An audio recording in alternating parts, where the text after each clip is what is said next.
প্রথমবারের মতো বাংলাদেশের লিস্ট এ ক্রিকেট ইতিহাসে দলীয় ৪০০ রানের মাইলফলক স্পর্শ করল একটি দল।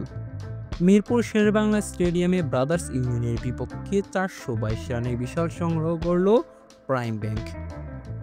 এদিন বিশাল স্কোরের ভিত্তি করে দেন নাঈম শেখ। ওপেনিংয়ে নাঈম শেখ ও সাব্বির হোসেন মিলে গড়েন ১৪০ রানের জুটি।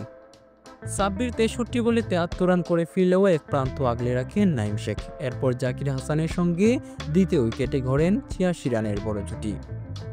ব্রাদার্স ইউনিয়নের বোলারদের তুলোধনা করে ১২৫ বলে ১৭৬ রানের দুর্দান্ত ইনিংস খেলেন নাঈম শেখ। ১৪১ স্ট্রাইক রেটে এই ইনিংসটা নাঈম সাজান ১৮টা ৪ ও ৮টা ছক্কায়। নাঈম যখন আউট হন তখনও দলের হাতে ১০ ওভারের বেশি বাকি ছিল। তাই ব্যক্তিগত ডাবল সেঞ্চুরি পাওয়া সম্ভব ছিল বললেও ভুল হবে না।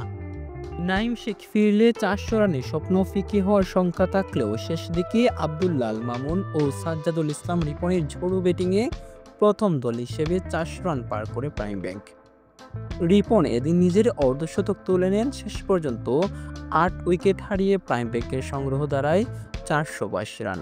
ব্রাদার্স ইউনিয়নের কোনো বোলারই উল্লেখযোগ্য পারফরমেন্স করতে পারেননি, তবে সর্বোচ্চ ৩ উইকেট নেন আল-আমিন হোসেন। প্রাইম ব্যাংকের করা ৪২২ রানের লিস্ট এ ক্রিকেটে বাংলাদেশের সর্বোচ্চ দলীয় সংগ্রহ। এই ম্যাচে তারা ভেঙেছে আবাহনীর ২০১৮ সালের প্রাইম দলেশ্বরের বিপক্ষে করা ৩৯৩ রানের রেকর্ড।